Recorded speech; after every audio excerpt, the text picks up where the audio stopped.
क्या इंजीनियर मोहम्मद अली मिर्ज़ा साहब पे 295C यानी तौहीन रिसालत का कानून लगता है? सुनिए अली भाई, खुल के बोलता हूँ, बात बुरी लगेगी इनके मानने वालों को, मैं किसी को खुश करने नहीं बात कर रही है। कोई आदमी जो है वो सुल्तान राही स्टाइल में आके भड़के मारना शुरू हो जाता है तो उसके पीछे लग जाता है, ओए तेरे बाबे दे शय कोई नहीं। लेकिन अल्हम्दुलिल्लाह मुझे दीन की इतनी समझ है, मैं आलिम नहीं हूँ लेकिन मैं जाहिल भी नहीं हूँ। इनका एक स्लोगन है, ना मैं बाबी ना मैं वहाबी, मैं ते ऐगा इल्मी किताबी। ना बाबी ना वहाबी, then who you are.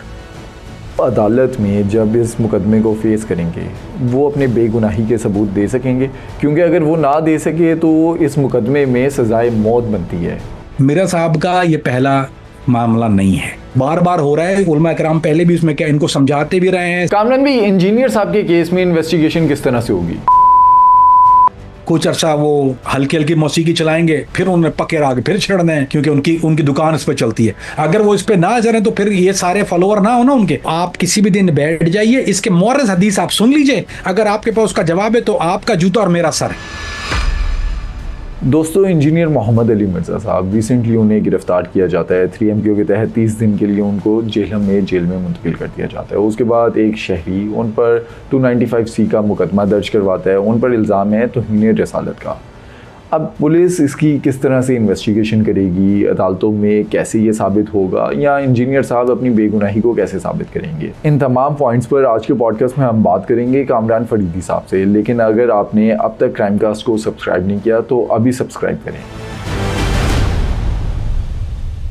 Kamran भाई, रिसेंटली हम देखते हैं इंजीनियर मोहम्मद अली मिर्ज़ा साहब जो हैं उनको गिरफ़्तार किया जाता है। 3MPO के तहत उन्हें जेल मुंतकिल कर दिया जाता है। उन पर फिर जेहलम में एक शहरी की तरफ से ये इल्ज़ाम भी लगता है कि इन्होंने अपने एक पॉडकास्ट के अंदर एक ऐसी बात कर दी जो तौहीन रिसालत में आती है। इन पर 295C के तहत मुकदमा भी दर्ज हो जाता है। अब एक जो इनके फॉलोअर्स हैं वो कहते हैं कि इन्होंने सिर्फ और सिर्फ बात कोट की है, इन्होंने तौहीन रिसालत नहीं की। दूसरी तरफ कहा जाता है कि इन्होंने तौहीन रिसालत कर दी है। अब आप एक इन्वेस्टिगेटर हैं, इन्वेस्टिगेशन की रोशनी में क्या इंजीनियर मोहम्मद अली मिर्ज़ा साहब पे 295C यानी तौहीन रिसालत का कानून लगता है? अस्सलाम वालेकुम रहमतुल्लाहि व बरकातुहू। बिस्मिल्लाहिर्रहमानिर्रहीम। अल्लाह मुझे हक बात कहने की तौफीक अता फरमाए। इसमें जो सही बात है वो अल्लाह की तरफ से, जो गलत है वो मेरी अपनी गलतियां होंगी इंशाअल्लाह। तो मैं इस बात का पहले डिक्लेयर कर दूं यहाँ पर इंशाअल्लाह। मैंने इसको तहकीक की है बाकायदा तौर पर। मैं मोहम्मद अली मिर्ज़ा के पहले भी इस बारे में बात करता रहा हूँ, तहकीक करता रहा हूँ इसको मैं, और मैंने सुना हुआ है इसको बाकायदा तौर पर। ऐसा नहीं है कि मैंने कोई एक की इसी मसले पर, मैंने की सारी चीज़ें। जब मैं तहकीक करता हूँ तो फिर मैं पागलों की तरह करता हूँ, लिटरली पागलों की तरह करता हूँ। अब मसला पहले आ जाते हैं मुद्दे की तरफ। खास बात क्या है? इंजीनियर मोहम्मद अली मिर्ज़ा साहब ने एक बात कही, उसको एक बात को कोट किया। आपकी दोनों बातें ठीक है यहाँ पर, लेकिन हमें इसमें थोड़ा सा जड़ पकड़ना पड़ेगी। मिर्ज़ा साहब ने एक कोट किया एक मसले को कि ईसाई, मैं वो लफ्ज़ नहीं कहूँगा, मैं नहीं समझता कि वो मुनासिब है कहना, कि ईसाई ये ज़बान इस्तेमाल करते हैं या ये राय रखते हैं, ये उन्होंने कहा। ये एक जुमला उन्होंने कह दिया, उन्होंने कोट किया। अच्छा, ये एक मसला हो गया। नंबर 2, उसके बाद उन्होंने तमहीद के तौर पे एक बात कही जो कोई नहीं कर रहा, जो कि करनी चाहिए। मिर्ज़ा साहब ने, ये आपको कहीं भी नहीं मिलेगी। सेकंड जुमला अगर आप सुनेंगे तो उसने कहा कि अल्लाह सुब्हान तआला तौबा नाउज़ु बिल्लाह, ऐसी औरत के साथ शादी की इजाजत है जो ये ख्याल रखती हो। अब ये है गबन, यहां पर गबन आ जाता है, यानी यहां पे नियत का फतूर है। नंबर 3, उन्होंने ये सारी बात की क्यों? आपको उसको कहते हैं अरबी में सियाक सबाक, यानी इसका पीछे मुद्दा क्या है? उन्होंने अपनी एक बात को मनवाने के लिए, यानी अपने एक, यानी जो उनसे एक सवाल किया गया था उसको एक रुख देने के लिए उन्होंने ये सारे मसले को छेड़ा। अब यहां 3 बातें हो गई। अब पहला मसला ये कि जब मिर्ज़ा मोहम्मद अली साहब ने यह कहा कि ईसाई ये राय रखते हैं, तो ये मामला उमूमी है या खुसूसी है? उमूमी खुसूसी क्या होता है कि क्या ईसाई अकीदे में यह बात मौजूद है? अगर अकीदे मौजूद तो किताब में मौजूद होगी, और किताब में मौजूद होगी तो मिर्ज़ा साहब उसको प्रूव कर सकते हैं, उन पे कोई मुद्दा नहीं है। ये हो गया मामला साफ, ठीक है। अगर ये मामला बिल उमूम नहीं है, बिल खुसूस है, मतलब ये कि किसी की राय है, वो किताबों में मौजूद नहीं है, और आप राय थोप नहीं सकते एक किसी भी कम्युनिटी या किसी मजहब या किसी फिरके की तरफ, कोई भी हो चाहे। मिसाल देता हूं मैं आपको। मिसाल के तौर पर अहले तशी 12 इमामी हैं, वो खुलफा राशिदीन को नहीं मानते, ठीक है। उनका, हमारा नजरिया मुसलमानों का, अहले सुन्ना वल जमात का जो है वो खिलाफत है, उनका इमामत है, वो खिलाफत से इनकार करते हैं।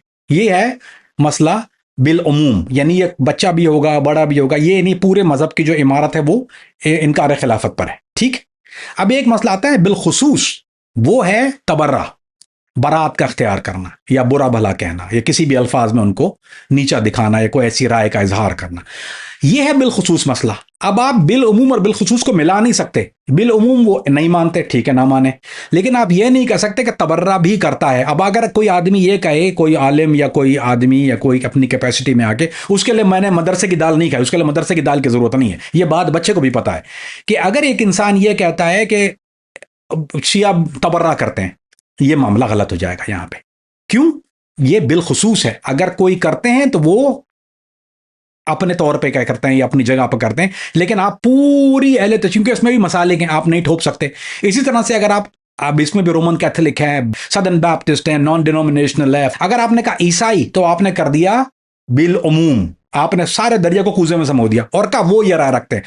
अच्छा, अगर मिर्जा साहब ने क्रिश्चियनिटी को तो पढ़ा हुआ नहीं है, ये शेख अहमद दिदाद नहीं है, शेख अहमद दिदाद था जिसके पास पीएचडी थी, अल्लाह उनको जन्नत नसीब करे, जिस इस मसले के ऊपर जो दस्तरस रखते थे वो इस मसले को बेहतर जानते थे। आज के जाकिर नाइक साहब की बहुत तहकीक है इसके ऊपर, लेकिन जो एक पायनियर हैं इस मसले में वो शेख अहमद दिदाद। इनको फिर वो नैरो डाउन करना पड़ेगा कि फला के रोमन कैथोलिक की ये राय, क्योंकि रोमन कैथोलिक जो है वो सदर्न बैप्टिस्ट से बिल्कुल अलग है उसका नजरिया। तो अगर आप कहते हैं ईसाई ये राय रखते हैं, तो वो किस दौर के ईसाई की बात कर रहे हैं? वो रसूलुल्लाह सल्लल्लाहु अलैहि वसल्लम के दौर के 14 साल पहले के ईसाई की बात कर रहे हैं, वो दौर हाजिर की। फिर ईसाई सिर्फ पाकिस्तान में नहीं है, इंडिया में भी है, वो एंग्लो हैं, वो दूसरी कस्म है, अमेरिका में वो 10,000 किस्म है इनकी, इटली में दूसरी कस्म है, जर्मनी में दूसरी कस्म के हैं। तो ये आप जब एक आलिम अपनी जबान से एक लफ्ज को अदा करता है तो उसके ऊपर जिम्मेदारी आ जाती है कि उसको बिल्कुल नैरो डाउन करना पड़ता है। क्यों? अब पाकिस्तान में लोग जाके डंडे मारना शुरू करते हैं, वो तुम ये रहा, क्योंकि हमारे लोग तो है ना, मुफ्ती कभी ने शराब का हलाल कर दिया, अब लोग जो है अब अमेरिका में पीना शुरू हो गए लोग कि भाई ये मुफ्ती कभी ने कह दिया शराब हलाल है, पियो। मुफ्ती की जिम्मेदारी होती है, यानी ये एक मामला जिम्मेदारी वाला है कि आप अपनी जबान से कोई ऐसा लफ्ज निकालें तो उसके पीछे आपको पूरी वजाहत करनी पड़ती है, क्योंकि हर आदमी के, हर आलिम के पीछे फॉलोअर होते हैं, और कुछ जो फॉलोअर नहीं होते वो दगा ढूंढ रहे होते हैं। मसलन ये कि एक आदमी है वो शराब पीता है, वो कभी उसका दीन से कोई ताल्लुक नहीं है, अब उसने मुफ्ती कभी का एक बयान सुन लिया शराब का, उसने बोला अच्छा, पहले वो हराम समझ के पी रहा था, वो हलाल करके पी रहा है उसको, अब उसके नजदीक वो कहता है मेरी जिम्मेदारी खत्म होगी, आलिम ने कह दिया इसको पकड़ होगी आखिरत के रोज। तो लिहाजा इन मुफ्ती साहब ने, मुफ्ती तो नहीं है, मिर्जा मोहम्मद अली साहब ने, इंजीनियर साहब ने जब ये जुमला कहा तो उन्होंने उसको बिलमुम करके कहा। इंजीनियर मोहम्मद अली मिर्जा साहब जो हैं ना, वो खुद को कभी आलिम दीन कहते हैं ना लोग उन्हें कहते हैं, कोई भी नहीं कहता। तो सही है, बहुत अच्छी बात है, फिर तो बिल्कुल ही आपने हाथ ही धो दिया ना यहाँ पर, फिर तो बात ही नहीं, घर बैठ जाओ ना, डोंट केयर। अच्छा, मैं पीएचडी नहीं हूं, ठीक है, मैं कभी नहीं कहता मैं पीएचडी हूं। अगर मैं आपसे पीएचडी के मसाइल पे बातचीत शुरू कर दूं, मेरे सामने सारे पीएचडी वाले मुझ पे उंगलियां उठा रहे हैं और मैं पीएचडी नहीं हूं, मैं उनसे बहस करूंगा अली भाई? अकल इंसान की गवारा करती है ये बात? और अगर आलिम नहीं है और नॉर्मल इंसान है, जिसकी मैंने रिसर्च की हुई है, तो रिसर्च में चैट जीपीटी गूगल से करके, हम देखें उलमा कराम का ओढ़ना बिछोना जो है ना कुरान हदीस होता है। मौलवी का बच्चा पैदा मस्जिद में होता है, आप बत्तख के बच्चे को तैरना नहीं सिखाते, वो पैदा पानी में होता है। आप ऐसे मसाइल के ऊपर जो 1400 साल के मसले हैं, ये जिन मसाइल को ये छेड़ते हैं वो 14 साल के मसाइल हैं, यानी एक पूरा एक मसलकों की बुनियाद उन मसाइल के ऊपर है।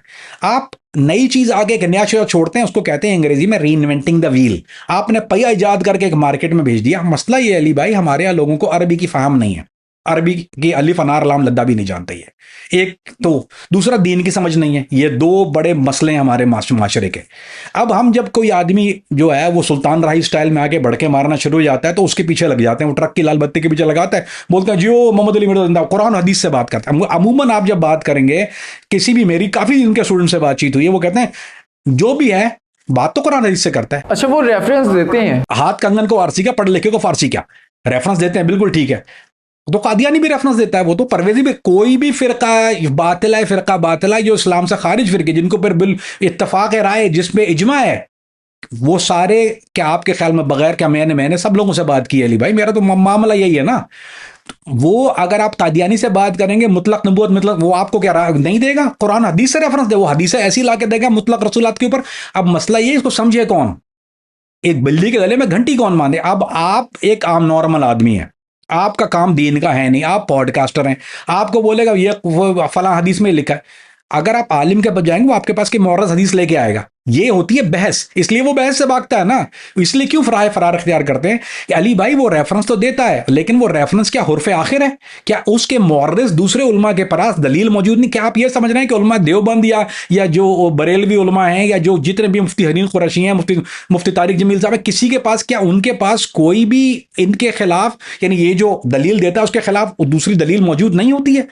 दलील मौजूद होती है, लेकिन ना नॉर्मल आदमी की बात समझ में आती इसलिए नहीं है कि ना उसने कुरान पढ़ा ना उसने हदीस पढ़ी, जी दलील दे दी। तो फिर भाई फिर परवेजी है, मुनकर हदीस होते हैं। परवेजी एक फ़िरका है, गुलाम अहमद परवेज ने बनाया था, मुनकर हदीस, अपने आपको अहले कुरान कहते हैं। सबसे खूबसूरत नाम है अहले कुरान, कितना प्यारा नाम है। आप माइल हो जाएंगे उनकी तरफ, आपसे बात करेंगे ना, वो कहेंगे जी अहले कुरान, हमारे लिए कुरान काफ़ी, आजा किताब काफ़ी। वो कहते हैं ये किताब हमारे लिए काफ़ी है, हमें हदीस की जरूरत नहीं, वो इनकार हदीस करते हैं। अब वो आपको दलील देगा, आपके पास चूंकि इल्म नहीं है, आप तो दलील लेके फिर उसको भी मानना शुरू कर दें। या फिर आप कादियानियों से जो है वो भी दलील देता है मुतलक नबूवत मुतलक रिसालत की, फिर आप उससे दलील ले लीजिए और फिर दलील लेके बोले ये तो दलील दे रहा है। फिर आप दलील सबकी लेंगे ना, क्योंकि हमें खुद इल्म ही नहीं है ना। अगर खुद पढ़ लें तो अब अरबी वाकफियत होगी तो हदीस समझ में आएगी, अरबी से वाकफियत होगी तो कुरान समझ में आएगा। अरबी कितनी पढ़ी? घंटा सुन लिया एक साहब को, अच्छा अब उसने लगा दिया, जिसने भी लगा दिया ट्रक की लाल बत्ती। अब हमारे यहाँ शख्सियत परस्ती, उसका अंदाज पसंद आ गया, उसके पीछे लग गए।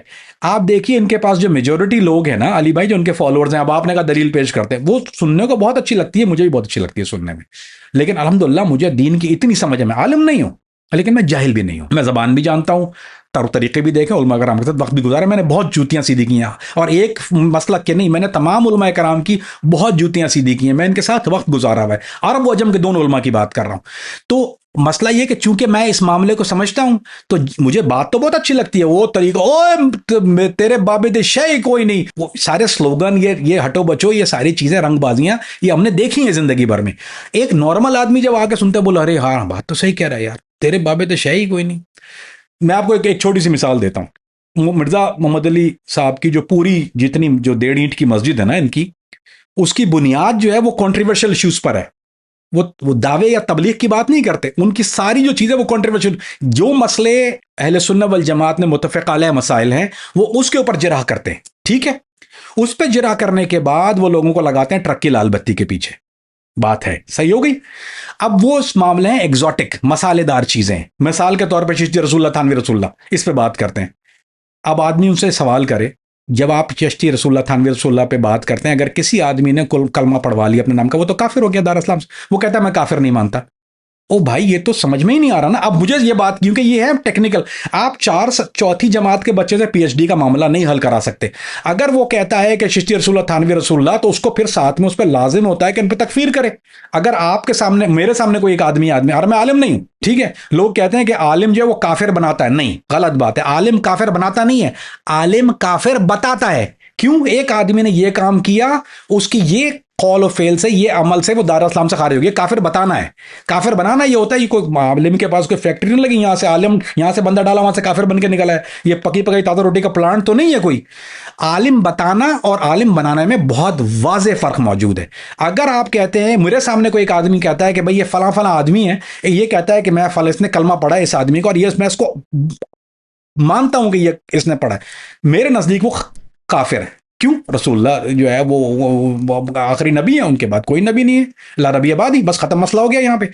तो अगर कोई आदमी ऐसी बात करता है कि चिश्ती रसूलुल्लाह थानवी रसूल उस पर जरा भी कर रहा है और उस पर कुफर का फतवा नहीं लगा रहा, तो फिर एक गाड़ी में तो सवार हो जाए ना हजरत। अब इसका तो हल होना चाहिए ना कि आप बताइए कि ये मसला है, इसने कलमा पढ़ा, अगर आप मानते हैं तो फिर पे तकफीर कीजिए, मसला खत्म हो गया। लेकिन अली भाई मीठा मीठा हपप, कड़वा कड़वा तू, तो ये मसला है, आप आगे सवाल कीजिए। अगर हम इंजीनियर मोहम्मद अली मिर्ज़ा साहब के माजी के बयानात देखें या उनके पॉडकास्ट देखें, तो वो इमरान रियाज खान पर भी बात करते हैं, वो आफ्ताब इकबाल पर भी बात करते हैं, वो पॉलिटिक्स पर भी बात करते हैं, इमरान खान साहब पर भी बात करते हैं। आपको लगता है कि ज़रूरत है इन मौज़ूआत की? एक तरफ वो दीन की बातें कर रहे होते हैं, वो आलिम दीन नहीं कहते खुद को, लेकिन वो बातें कर रहे होते हैं, साथ ही वो इस तरह के टॉपिक्स पर भी बात करते हैं, मुनाजरा करने की बात करते हैं। ज़रूरत है इन टॉपिक्स पर बात करने की? मुनाजरा तो सद बिस्मिल्लाह जी, मुनाजरा तो आ जाए किसी भी दिन, घोड़ा भी हाजिर, मैदान भी हाजिर।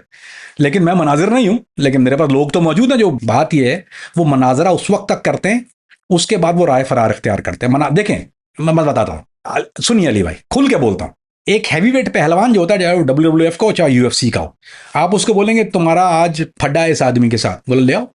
खबीब है, नर्मदामेगोव है, इस्लाम महाचेव है, ये बड़े बड़े हैं, दवंगर हैं।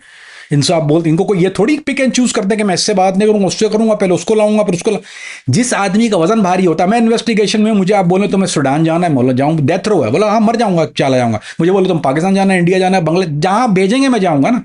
क्यों? मुझे पता है, मुझे काम आता है, मुझे जहां भी भेजेंगे मैं अपना काम में, मैं अपने काम में भारी हूं। मैं फिर पिक एंड चूज नहीं करूंगा, फिर मैं आप मौत के कुएं में भेजेंगे मैं जाऊंगा, वो मोटरसाइकिल चला के बाहर निकल आऊंगा, मुझे अपना काम में भारी हूं। जो आदमी यूं करता है कि चूंचे क्योंकि चनाचे अगरचे मगर, ये है राह फरार के इख्तियार। क्यों? आप देखिए, मुफ्ती तारिक मसूद साहब गए, मुनाजरे का चैलेंज हुआ, सब कुछ हो गया, पहुंच गया, उन्होंने कहा नहीं, ये मैं आपको अंदर की बात बता रहा हूं। उन्होंने पहले एतराज किया कि हमने जो है वो हम तो संडे को करते हैं, बोला मैं 4 दिन रुका वहां पे, मुफ्ती साहब 4 दिन रुके वहां पे, ठीक है। और मैं किसी मसलक की तरफ से नहीं बोल रहा, मैं बहुत न्यूट्रल बात करता हूं। जब मैं यहां बैठता हूं तो पूरे इंसाफ के साथ न्यूट्रल बात करता हूं। मेरे नजर, हालांकि मेरा ऑफकोर्स ताल्लुक मसलक से है, लेकिन यह कि मैं मसलक की बात नहीं करने बैठा, मैं अब किसी मसलक की बात नहीं कर रहा। मैं इतनी मोहब्बत उन हजरात से, मुफ्ती हनीफ कुरैशी से मेरा बहुत प्यार है, हालांकि मेरे हम मसलक नहीं है, बहुत प्यार करता हूं मैं। और तहरीक लबैक वालों से मेरा बहुत प्यार है, हालांकि मेरे हम मसलक नहीं है, बहुत प्यार है मेरा उनके साथ, क्योंकि वो जो बात करते हैं मुझे समझ में आती है। इसी तरह उलमा देवबंद के साथ और उलमा अहले हदीस के साथ मेरा बहुत प्यार है। जितने उलमा, मेरा वो आंखों का ताज है मेरे। यहां मैं मसलक की बात नहीं कर रहा, यहां मैं बात कर रहा हूं न्यूट्रल बात। न्यूट्रल बात ये कि मुफ्ती हनीफ कुरैशी साहब गए, अगर आप मेरे पास आए आज बात करने के लिए, भाई मुझे कोई चैनल कॉल करता है कि आपसे क्रॉस क्वेश्चन करें, ऐसा नहीं है, नहीं किए, चैनलों के कॉल है, क्रॉस क्वेश्चन कर रहे हैं, बिल्कुल। मैंने उनसे कहा सवाल भी मत देना, ऑन रिकॉर्ड करो, लाइव करो, कुछ करो, मैं बैठा हूं। क्यों? मुझे पता है मैं अपने वजन में भारी हूं, मुझे सच बोलना है, मुझे कोई आसरा नहीं है। जब आदमी ये कहे कि नहीं वो मैं संडे को आऊंगा, फिर आप ऐसा करें, अच्छा इनकी एक दलील सबसे बड़ी ये पेश करते हैं, ये रोज़ रोशन की तरह आया है ये बात, कि आप अपने मसलक के किसी बड़े को ले आइए या उनसे पर्ची लिखवा के ले आइए, तब क्यों आप एक मसलक, भाई आप अपना दो मनाजरा होता है तो बिल्कुल हम वजन आदमी मनाजरा होता है।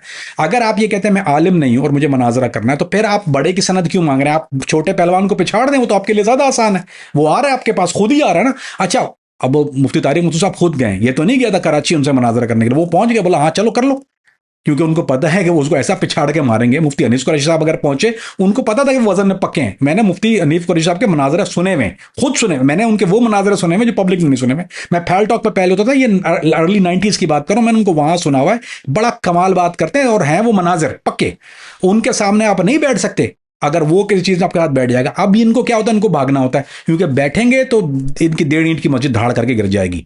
बात बुरी लगेगी इनके मानने वालों को, मैं किसी को खुश करने नहीं बात कर रही है, लेकिन जिसको करना होता है वो खुले दिल से ये बात, मैं आपको अली भाई, मैं आपको 100%, आप 10 दलीलें मुझसे आप ले लीजिए, एक आप, मैं अहले हदीस का मैं आलिम 2-4 नाम लेता हूं आपको, आप उनको बुलाइए सऊदीया से, तौफीक, तो शेख तौफीक रहमान राशिदी को आज अभी कॉल करें आप, उससे बोले मनाजरा करना, वो आपसे मौजू नहीं पूछेगा ना, आपसे मौजू पे बहस करेगा, आपसे बोलेगा आ जाओ, वो बाद में बैठ के सारी बात कर ले, उसको पता है वो आपको पिछाड़ के मार देगा वहां पे, वो ऐसा कमाल आदमी है वो।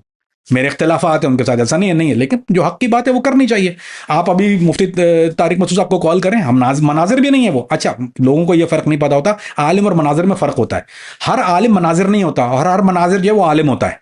तो लेकिन एक इसकी एक अलग कैटेगरी होती है, इनकी इसकी अलग तहकीक होती है, इसकी अलग एजुकेशन होती है। और ये वो लोग हैं जो मनाजर नहीं और मनाजर करने पर राजी हैं, इसका मतलब बहुत बड़ी बात है कि उन्होंने कोई चीज़ ऐसी देखी है। तो अली भाई ठंडे दिल के साथ ये बात सुने, अगर ये मिर्जा साहब के अंदर कोई दमखम होता, या इतना भारी हैवीवेट रेसलर होता, फिर ये आपके अंदर वो चूंके चनाचे अगरचे यूं होगा, बड़े को ले आओ, चन्नी को ले आओ, कन्नी को ले आओ, चचा आएंगे, मामू आएंगे, ना दिन होगा, संडे होगा, घोड़ा बारात, अभी बैठ जाओ जहां दिल चाहे बैठ जाओ। मैंने दिया है चैलेंज, यूनुस गौल का मेरे पास मैसेज आया, मैंने कहा भाई जिस दिन जिस जगह मैं बोलता मैं करूं, मैंने कहा जिस जगह आप बैठोगे मैं आता हूं, लंदन में आऊंगा, तुम्हारे मरकज में करूंगा, बाहर बैठ जाओ, जहां बैठोगे करूंगा।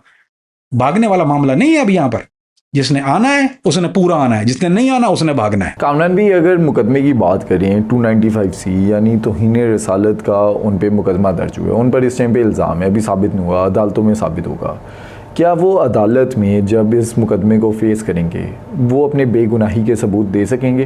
क्योंकि अगर वो ना दे सके तो इस मुकदमे में सज़ाए मौत बनती है। क्या आपको लगता है कि किताबों के रेफरेंस या वो अपनी उन्होंने जो बात की थी उसके वो सबूत दे सकेंगे? नहीं अली भाई, वो सबूत तो नहीं दे सकेंगे, ये तो उसमें कोई सबूत तो सवाल ही नहीं पैदा होता। लेकिन मैं आपको वो अपनी साइकिक एबिलिटीज हैं, मैं क्यों रुक जाऊं सोचने दें। मैं जिन को ला रहा हूँ, कुछ भी नहीं होगा, कुछ दिन के बाद बाहर निकालेंगे। असल में जो मैं आपको अच्छी मजाक कर रहा था, बताया तो साइकिक एबिलिटीज नहीं है। हुआ ये कि जब उनको कस्टडी में ले गया उस वक्त उन पर एफआईआर नहीं कटी थी, आपको याद होगा ये बात। उस वक्त उनको तहफुज के लिए वो पुलिस ने लिया था कस्टडी में, और मैंने उस वक्त कॉल कर ली थी, मतलब मैंने जिनको करनी थी उनको कर ली थी कॉल। तो उनका जो उस वक्त उनको कस्टडी में लेने का जो मामला था वो सिर्फ तहफुज फराहम करने के लिए नहीं, वो प्रोटेक्टिव कस्टडी इंग्लिश में कहते हैं, प्रोटेक्टिव कस्टडी, वो प्रोटेक्टिव कस्टडी में थे उस वक्त। 3 MPO के तहत वो दे देते हैं जब, यानी वो मतलब उसका शुक्रगुजार होना चाहिए कि वो दे देते हैं। यानी अगर मैं पाकिस्तान जाता हूँ और मुझे लिटर परेड शुरू होती है तो आई गो टू प्रोटेक्टिव कस्टडी, अल्लाह ना करे कैसा भी दिन आए, लेकिन मैं बता रहा हूँ तमहीद के तौर पे। तो वो तो होता है कि फेवर दे रहे हैं, भाईजान आ जाइए, आप जान को खतरा है, मैं भागूंगा, मैं भी हालांकि मैं नहीं भागूंगा, बंदूक उठाऊंगा। तो लेकिन ये प्रोटेक्टिव कस्टडी। तो अगर रिटेलिएशन वाला मामला होता तो ये पहले से उनको पर्चा काट के लिया जाता, उसके बाद कस्टडी में लेते, पर्चा नहीं कटता। जब प्रोटेक्टिव कस्टडी में लिया, अब मसला ये कि मिर्जा साहब ने जो है वो हर जगह ही पंगा लिया हुआ है ना, तो उन्होंने किसको छोड़ा है? कौन उनकी जो है वो जबान खंजर से महफूज है? अहले हदीस को वो नहीं बख्शते, अहले सुन्नत वल जमात के दोनों मसाले, देवबंद और बरेलवियों को वो नहीं बख्शते, हर एक का खींचा मारते हैं ना वो। मेरे नबी साहब कोई वो जो है ना वो किसी को नहीं छोड़ा। अब सब ने चाबी टाइट की उनके ऊपर, सब ने जो है ले आओ, अब आ गया ऊंट पहाड़ तले, उन्होंने प्रेशर देना शुरू किया। अब जाहिर बात है दे रेज तहरीक बैग वालों के प्रेशर आए, सबके प्रेशर आए, तो प्रेशर के तहत ये एफआईआर कटी। लेकिन ये प्रेशर के तहत जो भी एफआईआर होती है ना, ये इसलिए होती हैं, कोई कोई ठंडा होना दो, क्योंकि हमारे यहाँ शॉर्ट टर्म मेमोरी का मामला है। अभी ये मामला गर्म है, सब कोई उठा रहे हैं हमें, और आप भी बात कर रहे हैं, हर जगह हो रहा है, हर चैनल पे हो रही है, खूब एल्गोरिदम ठपाठप चल रही है। कुछ दिन आएंगे ठंडा हो जाएगा। पाकिस्तान इतना जरखेज मुल्क है, खबरों में आदमी बोर ही नहीं होता। कनाडा की खबरें देखेंगे बोर हो जाते हैं आदमी, 2 मिनट कुछ ही नहीं होता खबरों में। पाकिस्तान में तो हर 2 दिन के बाद एक्साइटिंग न्यूज होती है, कुछ ना कुछ एक्साइटिंग होगा, ये सेकेंडरी हो जाएगी, वो प्राइमरी हो जाएगा।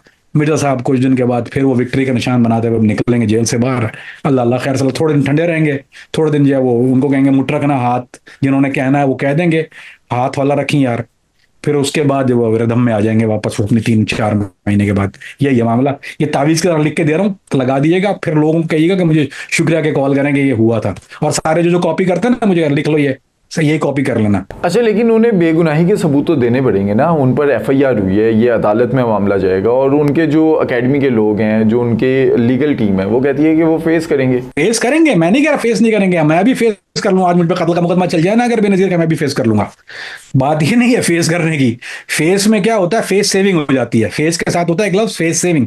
वो किस तरह फेस करेंगे कि वो रहेंगे, उनके जो वुकला हैं वो कहेंगे कोटेशन पे, क्योंकि हमने तो कोट किया था, वो कोटेशन पे उनकी बरी हो जाएंगे, सिर्फ कोटेशन पे। ये भी बता दो ना, क्लॉ भी है कानून में कि हमने इकरार, यानी मेरी राय नहीं थी, ये मैंने, यानी मेरे जो था वो तबीयत के अंदर वो गबन कहते हैं, क्या कहते हैं वो, एक खास एक होता है कि मेरी नियत में फतूर नहीं था, ये मैंने नियत में फतूर, या मैं आलिम दीन हूं। अच्छा, मैं भी एक बात आपको खुले दिल के साथ कहता हूं, मैं ये नहीं कह रहा कि मिर्जा साहब ने ये यानी खता जो कि उनकी जबान से हुई, जुनैद भाई की जबान से निकले हैं। जुनैद मसूद, मेरा बहुत प्यार है जुनैद भाई के साथ, हमेशा रहेगा इंशाल्लाह। जुनैद जमशेद भाई के साथ मैंने उनका फंड रेजिंग की हुई है, अमेरिका में फंड रेजिंग की हुई मैंने, साथ में एक स्टेज शेयर किया जुनैद भाई के साथ। तो उनसे भी खता तो हुई, जबान से निकल गया। मुफ्ती तारिक मुसाब का मामला, वो खता, ये आप इनकी नियत पे शक नहीं कर सकते, उससे एक खता हो गई उसने। लेकिन इसीलिए कहते हैं ना कि भाई जिस चीज के बारे में पता ना हो ना, उस पर जबान ना खोलो। ये दीन के आप अमूशा, जब आप मुझसे दीन की बात करें, मैं क्या कहता हूँ, अली भाई मैं बहुत डरा हूँ आपसे। मैं ऑफ द रिकॉर्ड भी जब बात करें, मैं अली भाई मैं बहुत डरता हूँ उस मामला के साथ। क्यों? This is not my bread and butter ना, ये तो मेरा काम नहीं, मैं इंटेलिजेंस वाला आदमी हूँ। जहां इस मामले में बहुत पक्का हूँ, जहां बात कर रहा हूँ, इस मामले को पढ़ के सीख के कर रहा हूं। लेकिन एक जुमला इंसान का, एक लफ्ज जो है ना, वो पकड़ का बाइस बन जाता है। ये तो होता रहता है।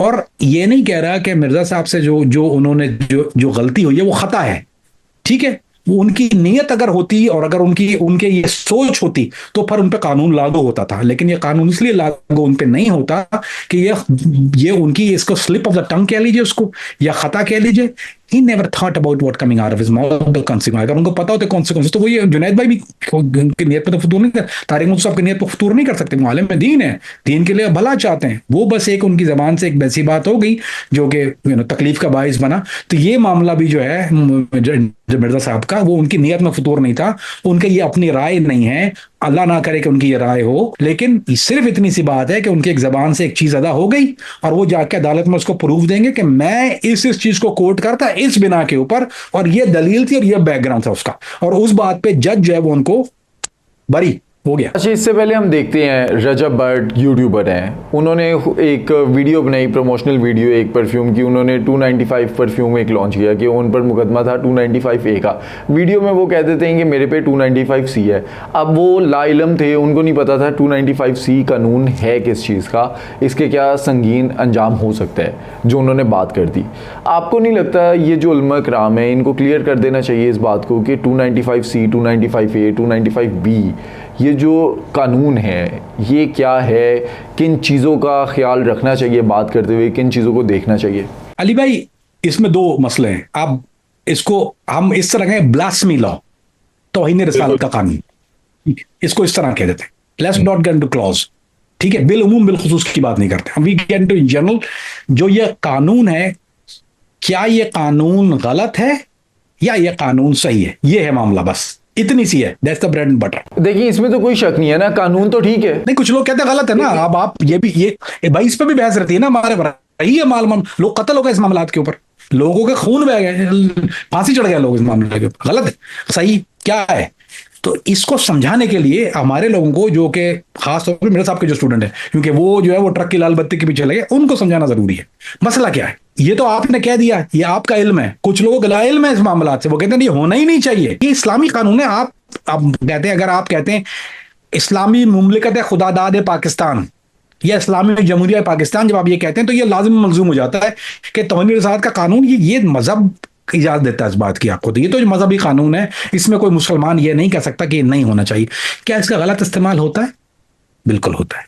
क्या लोग इसमें इसका फायदा उठाते हैं? बिल्कुल उठाते हैं। क्या उसके लिए हम कानून चेंज कर दें? सवाल ही नहीं पैदा होता। उसके लिए फिर आप कहें एक नया कानून लेके आना चाहिए कि जो लोग इसको गलत इस्तेमाल करते हैं उनके ऊपर क्या दीन के अंदर है कि अगर एक आदमी एक मर्द औरत के ऊपर ज़ना की तोहमत लगाता है, उस पर क्या हद जारी होती है? अगर वो औरत पे हद है, अगर वो उसने झूठी तोहमत लगाई तो दीन इस बात की याद देता है उसके ऊपर जो हशर होना ना उसका, फिर उसके लिए सजा मौजूद है। कज़फ का कानून है उसके लिए। ये दो धारी तलवार है, यूं भी चलती है यूं भी चलती है। तो यही मामला, अगर इसमें एक और अब यही कानून एप्लीकेबल नहीं है तो हम दूसरे कानून को क्या रोना कि अब दूसरा लेके आना चाहिए। लेकिन इसका तरीका इसका यही है कि कानून तो बिल्कुल, यानी एक इसमें, जहां तक आप बात करें उलमा कराम की, अब समेटने की बात करें तो आप उलमा कराम की बात करें, उलमा कराम को इस बात की वजाहत नहीं करना चाहिए। इसके पीछे बैकग्राउंड है अली भाई। Now I am giving you breaking news. Mirza साहब का ये पहला मामला नहीं है, this is not the first time. 2020 में भी हुआ था, हजरत खिज़र अलैहिस्सलाम के ऊपर उन्होंने कुछ ऐसी बातें कही, फिर और कुछ और अंबिया के बारे में उनकी जाए, और कुछ इस्लाम की कुछ बड़ी हस्तियों के बारे में जो अहले सुन्ना वल जमात के नज़दीक बहुत मोतबर और इत्तेफाक के साथ, यानी बिल इत्तेफाक, इसमें कोई दो राय है ही नहीं। अगर आप कहते हैं, अच्छा अली भाई सुन लीजिए, टेक्निकल, अहले सुन्ना वल जमा, अहले सुन्ना वल जमात हो गया, क्या मतलब है अहले सुन्ना वल जमात? यानी जमात। अगर आप अहले सुन्ना वल जमात कहते हुए अपने आप को कोई ऐसी बात करते हैं जिसपे अहले सुन्ना वल जमात का मुत्तफ़िक़ अलैह मसला नहीं है वो, तो फिर आप खारिज उस जमात हो जाते हैं। आपने आपको अहले सुन्ना वल जमात नहीं कह सकते, फिर आप मार्स की मखलूक तो कह सकते हैं। आप अहले सुन्ना, क्योंकि आपने जमात से इत्तेफाक नहीं किया, आप बाहर निकल गए। अगर आपको ऐसा मसला लेके आते हैं जो मुत्तफ़िक़ अलैह मसला है, तो फिर आप अहले सुन्ना वल जमात नहीं है, खारिज जमात है आप। मामला ये है मिर्ज़ा साहब का यहाँ पे कि मिर्ज़ा साहब ने जो भी बातें की हैं वो हर एक की कोई ना कोई आइटम ले आते हैं कहीं ना कहीं से। अब आप अब ये बार बार हो रहा है, उलमा कराम पहले भी उसमें क्या इनको समझाते भी रहे हैं, सिखाते भी रहे हैं, वीडियोबाजी भी होती रही है, बयानबाजी भी होती, मुकदमे पहले भी चलते रहे। अब आप उलमा कराम से ये तवक्को रखते हैं कि वो आके इनकी मुफ्ती तारिक मसूद ने कह दिया, बड़ा दिल है उनका, उन्होंने इनकी हिमायत में बयान दे दिया, बड़ा बड़ा का गुर्दा है, हालांकि ये कोई भला नहीं करते उनके साथ, ये उनका बड़ापन है मुफ्ती साहब का। लेकिन ऐसे कई उलमा हैं जो वो कहते हैं कि भाई हसीन सांप के नक्शो निगार खूब से निगाह जहर पे रख, हंसी बदन रह जा। मिसाल के देता हूं, दूसरी मिसाल, काटिएगा नहीं। अब मुफ्ती कवि है, अब वो कहता है कि उसने शराब कह दिया हलाल है, अब उसको शराब वो दलील देता है कि वो वाइन होती है तो आन होता है तो ठान होता है, वो उन मसलों में जाता है जो उसके योनर के नहीं है। अब वो जो भी लोग शराब पी रहे हैं ये मुफ्ती कवी के खाते में जाता है। मुफ्ती कवी का ताल्लुक एक जमात से, वो भी तो एक मसलक से ताल्लुक रखते हैं। उस मसालिक के उलमा जो है उन्होंने उनसे मुफ्ती का खिताब वापस ले लिया, सब कुछ ले लिया, लेकिन वो आदमी शुतर बेमहार की तरह भागा जा रहा है, भागा जा रहा है, भागा जा रहा है। अब अगर मुफ्ती कवी पकड़ा तो आप समझते हैं कि उसकी जो जमात है या कोई और जमात है उसकी हक में बयान देगी या उसकी वजाहत करने की? उसने बोला इसके पहले गुनाह इतना ज्यादा है, इस कमबख्त को छोड़ देना मसला है। यही मसला आज जो है मुर्जा साहब जो है खुदा अपने दाम में सयाद आ गया, उस मामले में फंसे हैं। वो पहली गलतियां उनकी हैं, फिर उनके बुजुर्गों को नहीं छोड़ते। अब वो आके क्यों इनकी वजाहत करेंगे? उसने बोला आ गया ठीक है, किसी तरह तो ऊंट पहाड़ तले आ गया, ये है मामला। अच्छा, लेकिन इस केस में भी पुलिस ने उनको अपनी हिफाजत में ही चले कह रहे हैं। 3 MPO के तहत पहले उन्हें गिरफ्तार कर लिया गया, बाद में उन पर FIR हुई। हमने डिफरेंट केसेस देखे पाकिस्तान के अंदर कि तौहीन रसालत के इल्ज़ाम में सच्चा है झूठा है वो बात की बात है, लिंचिंग कर दी जाती है। बेशक उन्हें, बेशक उन्हें। अब देखे ना, अब यहां बात आती है कानून की, जिसको मैं हमेशा रोता हूं। एक चीज है जिसको कहते हैं, इंग्लिश में वर्ड है इन्वेस्टिगेशन, जो कि इस खादिम का खास सब्जेक्ट भी है और फेवरेट सब्जेक्ट भी है और पढ़ा भी है और किया भी है। उसको उर्दू में कहते हैं तहकीक, पुलिस के जबान में कहते हैं वक़्वा। मसला ये है कि इसकी प्रॉपर इन्वेस्टिगेशन होती है। मैं एक आपको टेस्ट केस दे रहा हूं। एक आदमी था, पकड़ा गया, सियालकोट का ही था शायद वो। उसके कंप्यूटर पे, फेसबुक पे उसने एक तस्वीर लगाई, तो बनाउजुबिल्लाह, खाना काबा के ऊपर एक गलीज जानवर की तस्वीर लगा के, खाना काबा के साथ ऊपर बिठा के उसने एक तस्वीर अपने फेसबुक पे लगा दी। तंबू हो गया, पकड़ा गया। पकड़ाना चाहिए बगैरत। उसने अदालत में जाके ये बयान दिया या छितर खा के ये बयान दिया कि भाई मैं रात को सोया, सुबह मेरे फेसबुक पे ये नमूदार हो गया। अब क्या इसकी तहकीक हो सकती है? बिल्कुल हो सकती है। किस तरह तहकीक हो सकती है? क्योंकि ये वो मामला है जो इन्वेस्टिगेशन में आता है कि एक तो टाइमिंग नोट करेंगे, किस टाइम आया। अगर वो थर्ड पार्टी से आया है तो वो फेसबुक, और बल्कि हमारे जो भाई, मेरे अपने पास इतने छोटे भाई मौजूद हैं, वो 10 मिनट में आपके कंप्यूटर देख के बता देंगे कि ये कहीं से आया है, रिमोटली है या इसकी अपनी पोस्टिंग है। वो की स्ट्रोक तक निकाल लेते हैं कि कहां से लेके वो क्या फोरेंसिक निकाल लेंगे, कंप्यूटर डिलीट भी कर देना तब भी निकाल देंगे। 10 मिनट के मामला है ये। लेकिन इसके लिए होती है इन्वेस्टिगेशन।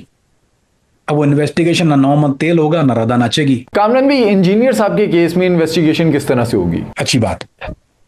अब इन्वेस्टिगेशन मिर्जा साहब के केस में जो है वो जज नहीं कर सकता। जज का काम है फैसला सुनाना। इन्वेस्टिगेशन, अदालत भी इन्वेस्टिगेशन नहीं कर सकती। तो इन्वेस्टिगेशन करना है पुलिस का काम, पुलिस के काम। लेकिन पुलिस के हाथ बंधे हुए हैं यहाँ पर। एक तो वो मामला आया था रोब और फॉलोअर्स का, वो नहीं कर सकते। आप कोई भी चीज खुल के तो कर नहीं सकते।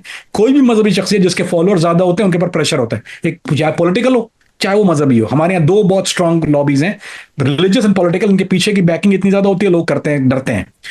अच्छा, क्या पुलिस के पास इस किस्म की चीजें मौजूद हैं? जवाब बहुत साफ है, नहीं मौजूद है। लेकिन एक, अगर मैं इस चीज की इन्वेस्टिगेशन करूंगा तो मैं लेके आऊंगा उलमा कराम को सारे मसालिक से। अब मिर्जा साहब का मामला ही उन्होंने सब जगह पंगा लिया है, तो अल्लाह अल्लाह खैर, लेकिन देर इज उलमा कराम है ऐसे मौजूद। और फिर आप राब्ता करेंगे, फिर वो पाकिस्तान के उलमा से नहीं करेंगे, फिर आप बात करेंगे राब्ता। फिर आपके पास सऊदी अरब मौजूद है ना मेरे भाई, आपके पास तो जामे अल अज़हर मौजूद है। ऐसे उलमा कराम मौजूद हैं जो कि है। अगर मैं भी चाहूँ आज भी, मेरा ख्याल है मुझे ज्यादा देर नहीं लगेगी, अरब के शेख मक्की अल हिजाजी बैठे हुए हरम के अंदर, मुदर्रिस हरम है, यानी टीचर ऑफ हरम मौजूद है। अब आप अभी फोन पे ले लें, मैं ले लेता हूँ, अभी आप बिठा लें, 15 मिनट 20 मिनट में घर पहुंच जाऊंगा इंशाल्लाह। उनके वीडियो में बयान रिकॉर्ड करा। अगर मैं ये कर सकता हूं इंडिविजुअली, देखिए पुलिस नहीं कर सकती है। क्या FIA ये काम नहीं? अब इतना बड़ा मामला है, मुल्की सतह पे ये मामला उठ रहा है, तो क्या FIA के पास क्या फोन नंबर नहीं मिलेगा? मैं दे देता हूं, मुझे कॉल करना, मक्की साहब का नंबर दे देता हूं, और 4 उलमा मैं बताता हूं, आप मुफ्ती तसव्वुर रहमान से बात कर लो, वो नहीं देंगे। और एक बात ये, जब ऐसे उलमा, जब यानी इतने बड़े लेवल के, मैं उनकी बात नहीं कर रहा, एक नॉर्मल जिन जो जख्म खाए हुए हैं मिर्जा साहब से, लेकिन अगर आप बाकायदा तौर पे इतने बड़े लेवल के उलमा से बात करते हैं तो फिर वो बिना बुग़्ज़ बात नहीं करते। उनकी एक खास बात ये होती है, और मैं ये पूरी बल्कि जिम्मेदारी के साथ ये बात कह रहा हूं कि इस लेवल के जो उलमा होते हैं, फिर वो ये नहीं कहते कि हमारे साथ ये किए, क्योंकि फिर मामला उनका अल्लाह के साथ बन जाता है। तो वो फिर अब बिल्कुल न्यूट्रल तौर पे एक राय देते हैं, तो फिर उनके साथ उनकी राय को इन्वेस्टिगेशन में शामिल किया जाएगा। फिर वो बयान अदालत में शामिल होंगे, फिर वो जज के सामने जाएंगे और फिर जज का फैसला उन बयानात के ऊपर होगा जो इन्वेस्टिगेशन पुलिस की है, जो उसने उलमा कराम से कि हमने इस मसलक के, इस मदारिस के इन उलमा से यहाँ बात की, और उसमें एक मसलक नहीं होगा, उसमें सारे मसालिक होंगे जो पाकिस्तान में मौजूद है। सही मसालिक की बात कर रहा हूं, उन सब के उलमा, चाहे वो अहले तशी हो, चाहे उलमा देवबंद हो, चाहे उलमा अहले हदीस हो, चाहे वो बरेलवी उलमा हो, उन सब के बड़ों से बड़े, यानी जो बड़े टॉप लेवल के उलमा है, क्योंकि वो उनमें खौफ खुदा मौजूद है, वो कभी कोई ऐसा बर बिना बोस कोई ऐसा फैसला नहीं देंगे। ये तो बात जिम्मेदारी का कहता हूं। फिर आप बाहर भी राब्ता कर लीजिए, जो उलमा बाहर बैठे हुए सऊदी उलमा है माशाल्लाह, इसमें एक से एक बड़े शयूख मौजूद हैं, वो आप राय देंगे और वो बाकायदा दारुल इफ्ता से बाकायदा लिख के फतवा है। अगर आपको भी चाहिए तो दारुल इफ्ता से फतवा मिल जाता है यहाँ पर। तो ये बात मुझे पता नहीं थी, मुझे कुछ दिन पहले भाई ने बताई है कि यहाँ से दारुल इफ्ता से फतवा मिल जाता है आपको। आप जाएं दारुल फतवा, क्या आदमी नहीं आ सकता पाकिस्तान से फ्लाई करके पूरे मुद्दे को लेके वीडियो सारा ऑडियो लेके उनके सामने ट्रांसलेशन प्ले करें, वो दारुल इफ्ता से आपको बाकायदा तौर पर तस्दीक शुदा फतवा मिल जाएगा, जो कि हुर्फ आखिर इस मामले के ऊपर, और फिर उसके बाद जज के आगे फैसला है कि वो उसके बाद दो राय नहीं हो सकती। अच्छा कामरान भी, लेकिन कौम को हमेशा के लिए एजुकेट नहीं कर देना चाहिए ब्लास्फेमी लॉ के ऊपर? कर तो देना चाहिए, लेकिन इसमें आपके यहाँ मसला ये कि दो किस्म के लोग हैं, एक आलिम और एक जाहिल। आलिम वो नहीं बात करो जो आलिम पढ़े हुए, आलिम का मतलब एक पढ़े लिखे हैं, एक जाहिल है, दो तरह के लोग हैं। या इसको इस तरह कर लेते हैं समझाने के लिए कि एक दीनी तबका है और एक बेदीन तबका है। पाकिस्तान में दोनों, एक मोमबत्ती माफिया भी है ना हमारे यहाँ, जो हर चीज पे चड्डियां पहन के बाहर निकल आते हैं, वो भी है हमारे यहाँ। उनको समझाना तो मुमकिन नहीं है। उनको क्या सिखाएंगे आप? उनको आप कोई भी चीज लेके आए, वही धान के दो पात, कुछ नहीं होना उनको, क्योंकि उनका एक जहन बना हुआ वो बेदीन है। अब उसको जाके समझाएंगे आप ये कि तौहीन रसूल, वो तो रसूल को ही नहीं मानती भाई, आप उसको क्या समझाओगे? फिर हमारे यहाँ एक और मसला आता है, मसला की मसाइल। एक तो मसलक है, उनमें आप डील कर सकते हैं। फिर छुपे हुए जो बेदीन तबका है, चाहे उसमें कादियानी हो, चाहे वो कुछ और हो, चाहे वो परवेजी हो, उनके अकायद वो सामने लेके इसलिए नहीं आते कि अगर वो सामने आ गए तो लोग उसे डंडे पड़ेंगे। वो अंडर कवर एजेंट है, वो समझ लें, वो कुफर के अंडर कवर एजेंट है। अब उस कुफर के अंडर कवर एजेंट को आप क्या घंटा समझाएंगे? दीनी तबका तो इस मामले को जानता है, बेदीन तबके को आप समझा नहीं सकते अली भाई। तो ये जहां तक तालीम का मामला है, वो इनके साथ मुमकिन नहीं है, नामुमकिन है। इंजीनियर मोहम्मद अली मिर्ज़ा साहब जो हैं, उनकी मुखालफत बहुत ज़्यादा है, और एक तबका या दूसरे जो लोग थे वो इस कोशिश में थे कि कोई बात मिल जाए और उसको पकड़ लें, और मौका इधर मिल गया। मुखालफत क्यों है असल में इतनी? बहुत अच्छी वजह है। मुखालफत इसलिए है कि इनकी जबान जो है, एक ये शेख मक्की अल-हिजाज़ी का कौल है, मैं उनको कोट करता हूं, एंड आई कोट शेख मक्की अल-हिजाज़ी, आलिम दीन, यानी आलिम, अभी आप आलिम ना कहें, लेकिन काम तो वही कर रहे हैं ना कि मैं ये मुफ्ती साहब का, ये सॉरी मिंजर साहब का अपना कौल मकूला है कि मैंने न जाने कितने पीएचडी तजवीद में बनवा दिए, तजवीद में पीएचडी बनवा दी, मैंने करवा दिया। ये तो मैंने पीएचडी की है, बहुत बड़ी बात है। वो कहते हैं मैंने, मेरे कितने स्टूडेंट, मैंने 3 दिन में तजवीद में ही पीएचडी करा दी उनको। अब हदीस की जहां तक बात होती है अली भाई, ये भी अब समझाना मकसूद है, मैं आप एजुकेशन के लिए बात कर रहा हूं। अब आप एक हदीस कोट करते हैं, ये हदीस मौजूद है। अली भाई एक आलिम दीन है, शेखुल हदीस हैं, मेरे पर्सनल, मैंने उनकी चप्पलें बहुत उठाई हैं, जूते से देखी हैं मैंने उनके। 15 साल हदीस पढ़ाई, हदीस पढ़ा रहे 15 साल हो गए, अब तो खैर ज्यादा हो गया होगा। मैंने उनसे कहा हजरत जी ये आप हदीस पे बात, आप शेखुल हदीस से? बोला ला शेखुल हदीस नहीं कहना मुझे। मैंने कहा क्यों? बोला मैं तालिब इल्म हूं। मैंने कहा क्यों शेख, ये क्यों बात कही आपने? कहेंगे मैंने कहा शेख तो आप 15 साल से पढ़ा रहे हैं, पता नहीं 10 साल तो आपने पढ़ा, 15 साल से आप पढ़ा रहे हैं, बुजुर्ग आदमी है। कहता है ये ऐसा समंदर है कि इसमें जब गोता लगाओ ना कोई हीरा और मोती जरूर निकलता है। तो ये ऐसा इल्म है, इतना शदीद डीप इल्म है। यानी एक आलिम होना एक बहुत अलग बात है, एक शेखुल हदीस, ये आलिम यहाँ है ना, शेखुल हदीस यहाँ है, ये एक अलग ही मामला है। तो जब हम हदीस का एक इल्म, इसमें इल्म रिजाल, इस्मा और रिजाल का होता है, फिन कुनान, फिर उसमें रावी ढूंढा जाता है, रावी पे बहस, एक रावी पे बहस होती है हदीस के। ये एक ऐसा नहीं है कि किसी ने हदीस कोट कर दी, बुखारी की हदीस है, वो जी बुखारी की हदीस जिल्द पर फलाना हो गया मामला। That's not how it works. इन मामलात में ऐसे इतना हल्का नहीं है कि आपने एक हदीस कोट कर दी और आपने अपने पॉइंट को टू बी नोटेड सर, ऐसा नहीं होता।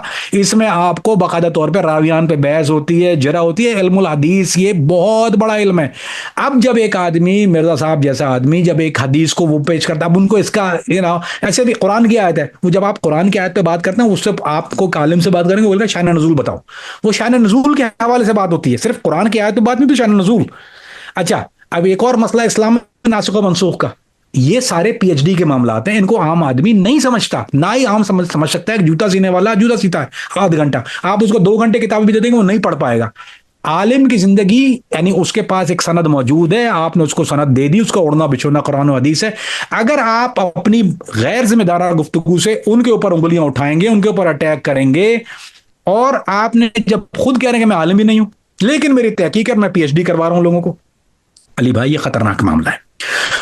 मुफ्ती मिर्जा साहब जो है वो अपने आप को आलिम इसलिए नहीं कहते कि उनके पास सनद मौजूद नहीं है, क्योंकि वो किसी मदरसे के तालीम याफ्ता नहीं है। अगर वो इसको कवर कर सकते ना, अगर वो कर सकते, माफरूजा नहीं कह रहा, तो वो कर देते। लेकिन उनको पता है कि अगर दिखाएंगे मैं किस मदरसे की सनद है, बोलेंगे देवबंद की, देवबंद वाले 2 मिनट में निकाल के ले आएंगे, तो भाई इसने तो कभी मदरसे की दाल खाई नहीं है। आप कहेंगे बरेलवी, उनके पास भी ऑर्गेनाइज सिस्टम, मदरसे को ले आएंगे निकाल के, नहीं हमारे मदरसे की दाल नहीं खाई इसने।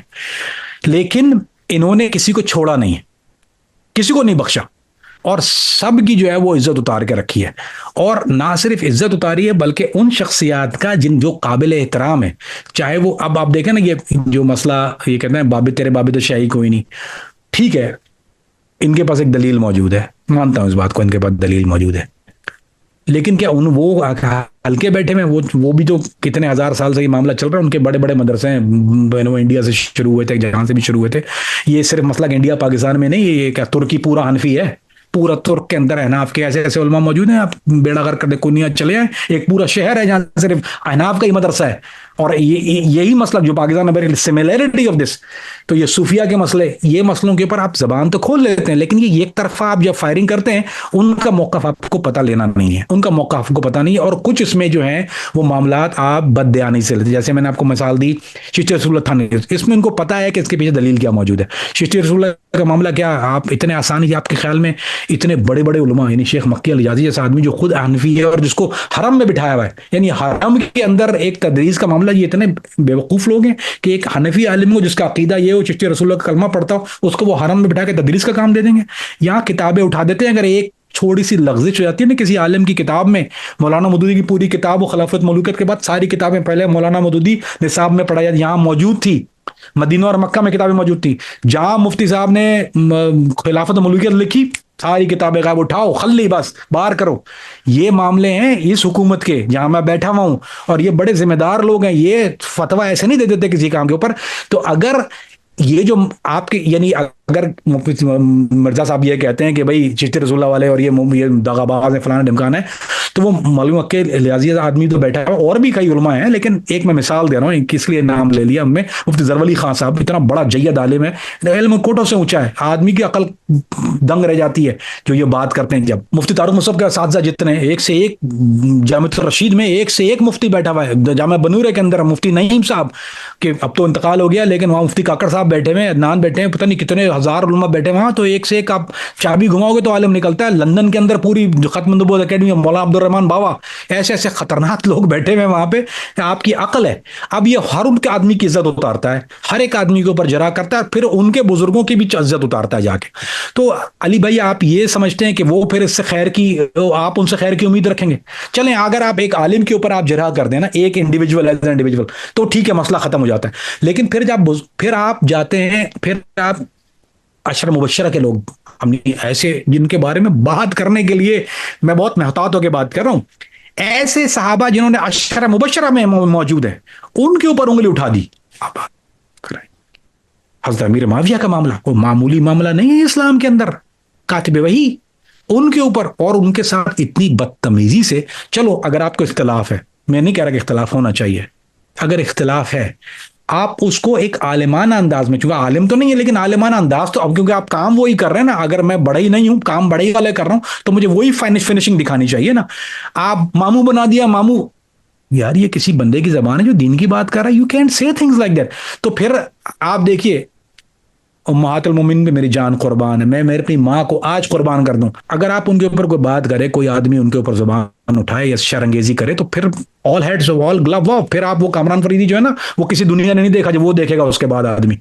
तो मेरे भाई, जब आप इतने बड़े बड़े शख्सियात के ऊपर आप जबान दराजी करते हैं और गबन करते हैं, बार बनाए बुक्स करते हैं, अपनी कंपनी की मशहूरी के लिए करते हैं, तो फिर आपके साथ मामला वही होगा जो आपके साथ हो रहा है। करके तब ना रखें। इंजीनियर मोहम्मद अली मिर्ज़ा साहब जो हैं इस टाइम जेल में हैं, अगर कल को ये साबित ना हो सका कि उन्होंने तौहीन रसालत की है, उनके फॉलोअर्स भी बेशुमार हैं, अब जो दूसरी साइड थी जिन्होंने इल्ज़ाम लगाया, उनको सज़ा होनी चाहिए इस पर, वो मुतालबा करेंगे? अली भाई मुतालबा होगा सजा का, लेकिन होगी नहीं, क्योंकि हमारे यहाँ एक होता है जब इन मामला, जब ऐसे मामले, चाहे वो सियासी हो और चाहे वो दीनी हो, जब ये मामलात आते हैं ना, तो आप हमेशा now we refer back to the history, हम तारीख को देखते हैं। इसमें एक जुमला है बड़ा प्यारा है, पंजाबी का ही है, आपकी जबान है, मट्टी पाओ। तो वो क्या कहते हैं, उनको दबा दो बस, तो ना इधर जाए ना उधर, क्योंकि निकले, क्योंकि एक दफा फटा शुरू हो गया ना, इसमें आग लग गई ना फीते में, ये ग्रेनेड ने फटना ही फटना है, उसके बाद ये डायनामाइट फटेगा। वो क्या करते हैं, हुकूमत की कोशिश ये होती है और फिर इनकी भी अपनी कोशिश, दोनों इनकी कोशिश ये होती है कि इस मामले को जितना दबा दिया जाए, अब बात नहीं करो, फिर वो चाहे ऊपर से किसी की कॉलें आए या कुछ आए, चाहे वो बड़ों, फिर मसालिक के बड़ों को इन्वॉल्व किया जाए, उनको बोला भाई अभी मामले को दबा के दबा रहने दो, अब यहाँ पे आगे बात नहीं करना। क्यों? क्योंकि ये वो मामला है जब उठेगा तो उसमें शर्मंगेजी फैलेगी, दोनों तरफ फॉलोअर्स मौजूद हैं, दोनों तरफ फॉलोअर्स हैं, दोनों तरफ जो है वो बड़े जज्बाती लोग मौजूद हैं, फिर वो कानून अपने हाथ में लेते हैं। और ये पाकिस्तान के हक में नहीं है कि ये मामला कानूनन इस तरह गैर कानूनी तौर पे हल हो, यानी सड़कों के ऊपर ये मामला हल ना हो तो ज्यादा बेहतर है, क्योंकि उसके बाद बहुत खून बह जाने का अंदेशा होता है। तो लिहाजा मट्टी पाव वाला मामला होना है, मिर्जा साहब कुछ अरसे के बाद बाहर आ जाएंगे, कुछ अरसा वो हल्की हल्की मौसीकी चलाएंगे, फिर उन्होंने पके राग फिर छिड़ने हैं, क्योंकि उन्होंने फिर वही करना है जो उन्होंने किया, क्योंकि उनकी उनकी दुकान इस पर चलती है। अगर वो इस पर ना चलें तो फिर ये सारे फॉलोअर ना हो ना उनके, उनका मंजन यही है ना, उन्होंने यही बेचना है। अगर आप देखें अली भाई, पाकिस्तान में कितने आलिम मौजूद हैं, आप नाम गिनवाएंगे? नहीं होगा आपके पास नाम ना। मैं आपको ऐसे ऐसे लोग बता सकता हूं जो इल्म में, जिनका आप सोच भी नहीं है, यानी आप सोच भी नहीं सकते। मौलाना मक्की साहब कहते हैं कि कुछ लोग ऐसे थे दीन के अंदर, ये शेख मक्की का कोट है, कहते हैं हमने अपनी जिंदगी में कुछ ऐसे लोगों को देखा जिनका इल्म इन कोटों से ऊंचा है, घर में रहे मर गए, अल्लाह ने उनका फैज आम नहीं किया। ऐसे लोग मौजूद हैं जिनके अल्लाह ने, जो अगर सामने आ जाए तो तबीयत खराब हो जाती है इंसान की। अब मिर्जा साहब को ये पता था बात कि अगर वो सिर्फ दीन पे ही बात करेंगे, दावा के ऊपर, या एक चीज लेके आएंगे, अगर वो कंट्रोवर्शियल पे नहीं आएंगे, क्योंकि ये इशू बिकता है, कंट्रोवर्शियल इशू बिकता है। मैं कोई कंट्रोवर्शियल मैं कर दूं आज वीडियो, आप देखिए उस कैसा वायरल होती है वो, मैं बताना शुरू कर दूं नॉर्मल चीजें जो है वो आपको 4,000 क्लिक होंगे 4 साल में उस पर। बाकी अगर मैं कोई 2-4 खतरनाक तस्वीरें लगा देता हूं उस पर, मैं काम करता हूं, मुझे पता है, मैंने भी सीखा ही है ना। तो यही मामला मिर्जा साहब का मंजन बिकता है इन मसलों के ऊपर। तो अगर वो ये बंद कर देंगे तो फिर देयर इज नो मिर्जा, वो अपनी मौत आप मर जाएंगे। तो उनको जिंदा रहने के लिए तेरी कसम एक मुलाकात जरूरी है सनम, ये सब कुछ करना उनके लिए जरूरी है। ये वो करते रहेंगे तो बिकता रहेगा, फिर वाह वाह होती रहेगी, फिर वाह वाह मिर्जा साहब, फिर वो एकेडमी भी चलती रहेगी, जेलम एकेडमी, फिर समोसों की दावत भी होती रहेगी शाम को, और अहमकों के जो पीछे लगे हुए ये करते भी रहेंगे। ये सारों के पास एक ही जवाब होता है, damage have been done. You don't know what damage have been done, nothing have been done ever. Kamran भी, कभी आपकी कोई बातचीत हुई मिर्ज़ा साहब से, या आपने उनको इनवाइट किया कि कोई बातचीत हो, आपस में कोई इंटरव्यू प्लान किया जाए? अली भाई दावत भी दी, प्लान भी किया, बात भी पहुंचाई, मनाजरे का चैलेंज भी दिया, वीडियो भी किए, एक के बाद 2 किए। उनके बेवकूफ़ों के जेनजी के कॉल भी आए, वो जेनसी होते हैं, जेनजी ने भी, छोटे भाई ने बड़ा बड़ा प्यार, वो जेनजी नहीं चेंसी होते हैं, वो जेनजी के बजाय उनके कुछ कॉल भी आए, मैं आपसे मनाजरा करना चाहता हूँ। तेरी इल्म में वक़्त क्या है, मनाजरा करेगा, तेरे मिर्ज़ा की कोई इल्म में वक़्त नहीं है। वो वहां आते हैं जहां उनको पता है कि छितर परेड नहीं होनी, जहां उनको पता है कि छितर परेड होनी है। क्योंकि अल्हम्दुलिल्लाह ये बात तो नहीं कि मैंने तो नहीं कहा कि मैं जाहिल हूं, मैं तो नहीं कहा मैं आलिम हूं, लेकिन एक बात है, मुझे भी उलमा के हाथ लगे, शेख मक्के लियाजी का हाथ लगा हुआ मुझे, और बाकी चंद के नाम नहीं लेना चाह रहा, फिर फड्डा होगा, लेकिन मुझे शेख मक्की के हाथ लगे हैं अल्हम्दुलिल्लाह।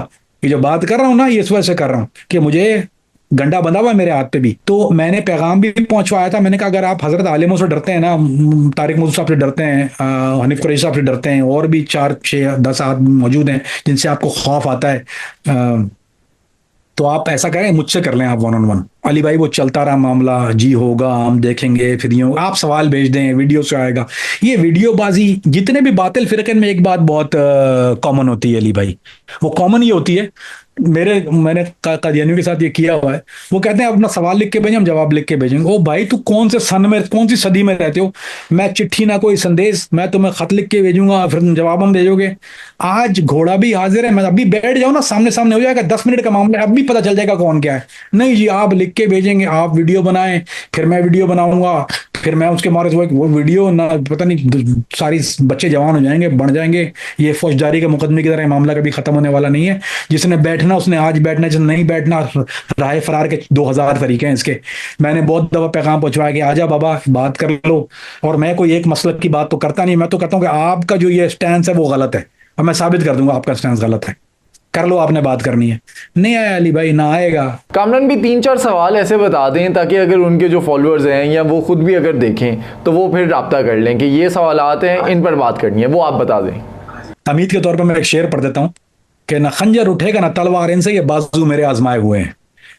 पहला सवाल अली भाई कि अगर आपको मसला है, ये हाईलाइटेड सवाल है मेरा, अगर आप ये कहते हैं कि थानवी रसूलुल्लाह और शित्र रसूलुल्लाह ये उनका अकीदा था और उन्होंने अपने मुरीदों को ये कलमा पढ़ाया, तो इस कलमे की बुनियाद पर वो दार इस्लाम से खारिज व काफिर हो जाते हैं, आप उन पर तकफीर कीजिए।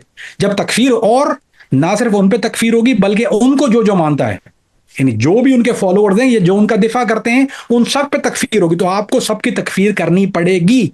तो आप पहले तकफीर करें, फिर आप उनको हाफिजुल्लाह कैसे कह सकते हैं? फिर आप हर बयान में उनको कहते हैं हाफिजुल्लाह हाफिजुल्लाह हाफिजुल्लाह, और उसके बाद जो है वो आप कहते हैं मामला ये गबन वाला मामला। अगर ये गबन है आप तकफीर कीजिए, आइए सामने मैदान में, फिर आपके साथ दो दो हाथ हो जाएं।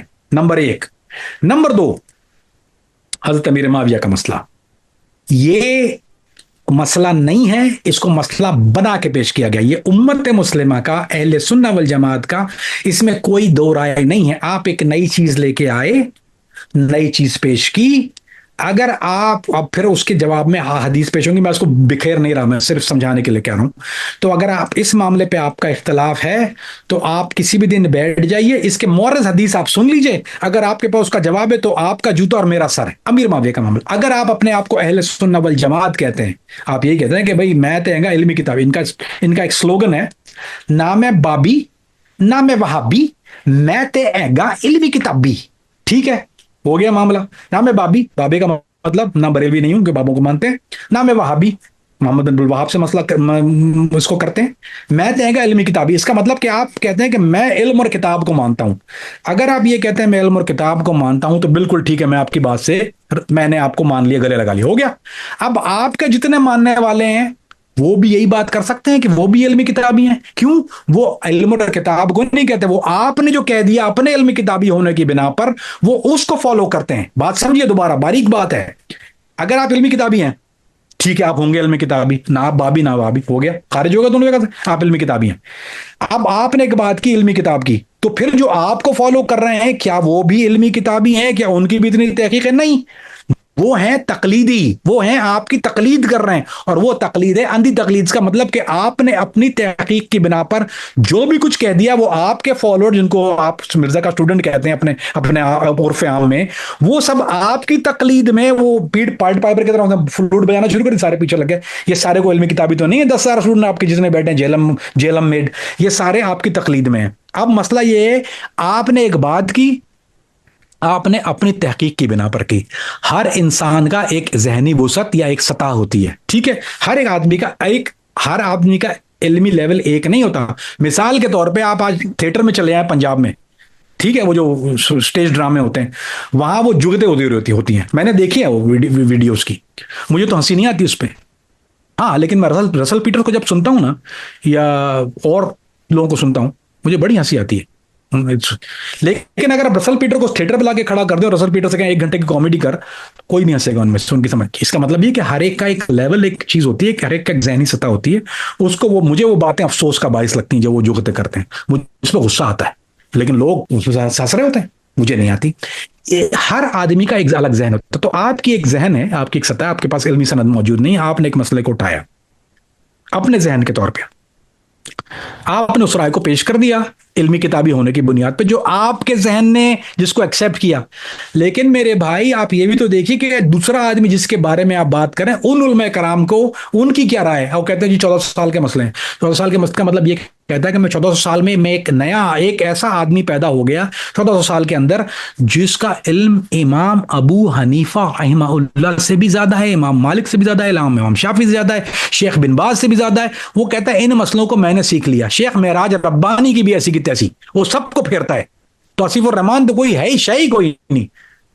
Is it possible? क्या ये प्रैक्टिकली पॉसिबल है कि आप अपने नाम के साथ लगाते हैं मिर्जा मोहम्मद अली इंजीनियर? लगा लीजिए, बशीर प्लम्बर लगा लो, मुझे क्या फर्क पड़ता है?